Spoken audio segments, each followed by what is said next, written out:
adalah pendidikan. Apa yang dia tanya? Berapa lagi orang guru yang masih hidup? Bukan ditanya ada berapa lagi tank, ada berapa senapan, ada berapa pilot, tidak. Karena sudah hancur. Lalu dia tanya, apakah masih ada yang hidup guru kita?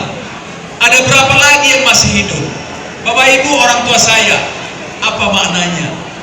Dia yakini kalau masih ada guru, kalau ada pendidikan, maka bisa segera bangkit kembali. Ternyata betul. Kalau ada orang bilang Jepang baru bisa bangkit setelah 100 tahun dari jatuhnya bom atom, ternyata 50 tahun cukup bagi mereka untuk sekarang menjadi raja, menjadi negara yang merajai ekonomi dunia.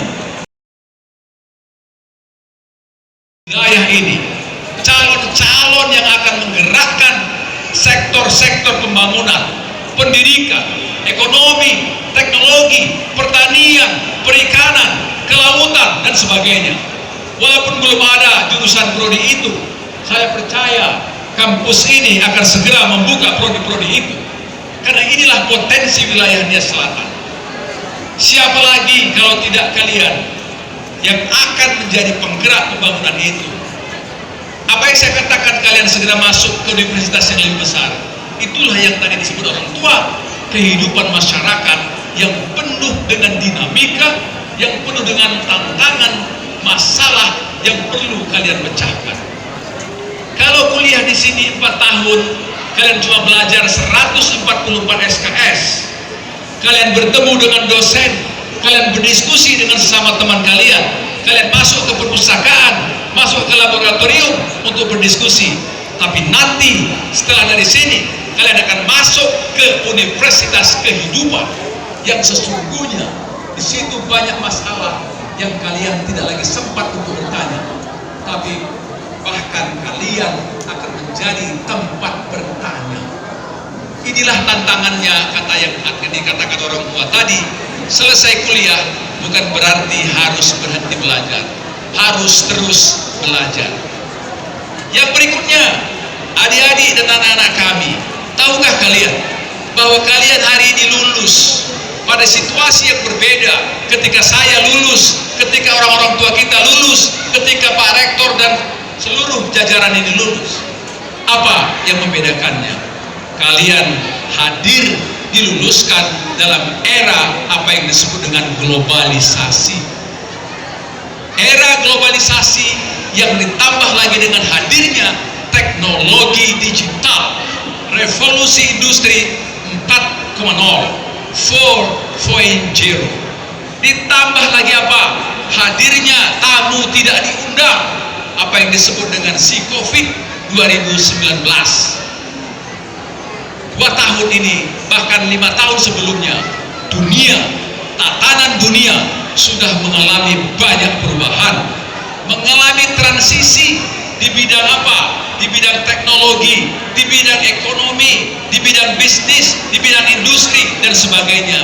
Oleh karena apa? Hadirnya revolusi digital 4.0.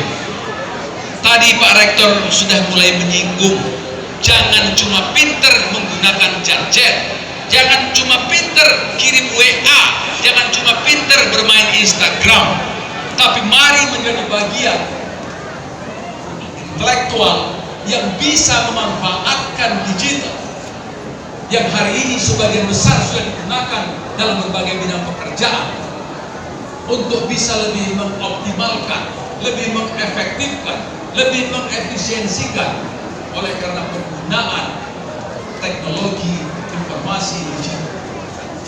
Perbankan hari ini bukan justru bertambah pegawainya, tapi justru terjadi pengurangan.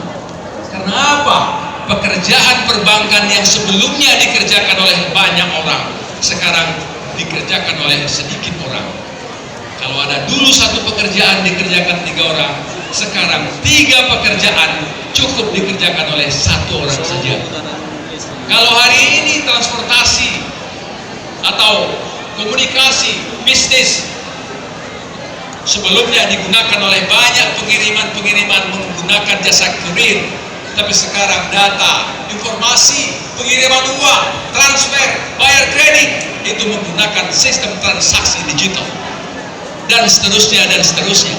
Kalau sebelumnya pendidikan harus bertemu antara guru dengan dosen, mahasiswa dengan dosen, guru dengan murid. 2 tahun kemarin pendidikan dilaksanakan tanpa bertemu guru dengan murid. Menggunakan apa? Ada menggunakan Google Meeting, ada yang menggunakan YouTube, ada menggunakan macam-macam. Ke depan tantangannya bagi kalian adalah bagaimana kalian bisa hadir dengan bekal ilmu S1 tapi diperkuat dengan kemampuan yang hari ini memang sudah menggejala di seluruh dunia, digital technology. Mau tidak mau, kalian harus bersiap untuk itu. Oleh karenanya, adik-adik dan anak kami, agar kalian menjadi pemenang, bukan menjadi penonton di era yang makin kompetitif ini. Ingat, 2030 tidak lagi lama, 2045 tidak lagi lama. Cukup dekat kita akan berhadapan dengan pesaing-pesaing dunia dalam hal tenaga kerja, dalam hal sumber daya tenaga kerja. Janganlah nanti ahli pertanian datang dari Thailand kemari. Janganlah nanti ahli perikanan datang dari Vietnam. Janganlah nanti guru pun harus datang dari Filipina. Kenapa? Mereka menguasai tidak hanya bidang ilmunya, tapi juga menguasai bagaimana teknologi pembelajaran, teknologi pertanian, teknologi perikanan yang berbasis pada penggunaan sistem digital. Inilah tantangan bagi adik-adik kami.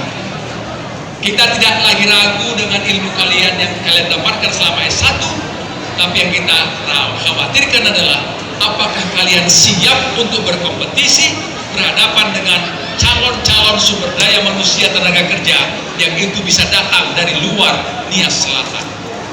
Yang terdekat mungkin Nias Induk, seberangnya mungkin datang dari Sibolga, naik sedikit ke atas dari Tapanuli Utara, ke atasnya lagi mungkin dari Medan dan seterusnya. Tapi ingat, penerbangan antar dunia sekarang sudah makin mudah. Tidak akan heran lagi nanti akan banyak tenaga kerja mengalir dari berbagai dunia untuk datang ke Indonesia, termasuk ke Nias Selatan ini. Ini yang perlu kalian siapkan. Skill kalian sudah ada, tapi masalahnya adalah bagaimana soft skillnya, mentalnya.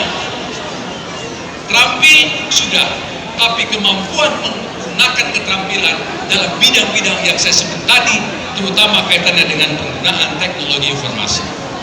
Anak-anak kami, adik-adik kami, ini penting saya sampaikan supaya jangan kalian menjadi penonton di rumah sendiri, padahal sudah pegang yang namanya ijazah, sudah pegang namanya sertifikat. Hadirin yang berbahagia, yang ketiga mungkin terakhir, dalam rangka mengefektifkan pengelolaan kampus yang baru ini khusus kepada sahabat-sahabat saya dan juga kepada yayasan. Saya ingin menyampaikan apa yang perlu diperhatikan untuk menjamin kampus ini maju. Bagaimana kita bisa memastikan kampus ini maju? Pemerintah sudah menetapkan apa yang disebut dengan Key Performance Indicator, indikator kinerja utama. Saya sebutkan diantaranya, sesungguhnya ada 8 yang perlu diperhatikan.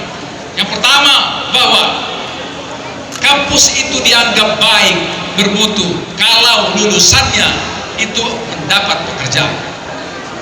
Oleh karenanya tolong difikirkan kurikulum yang memang merespon kebutuhan wilayah, kebutuhan daerah, kebutuhan lokal, provinsi, regional, bahkan nasional, bahkan internasional.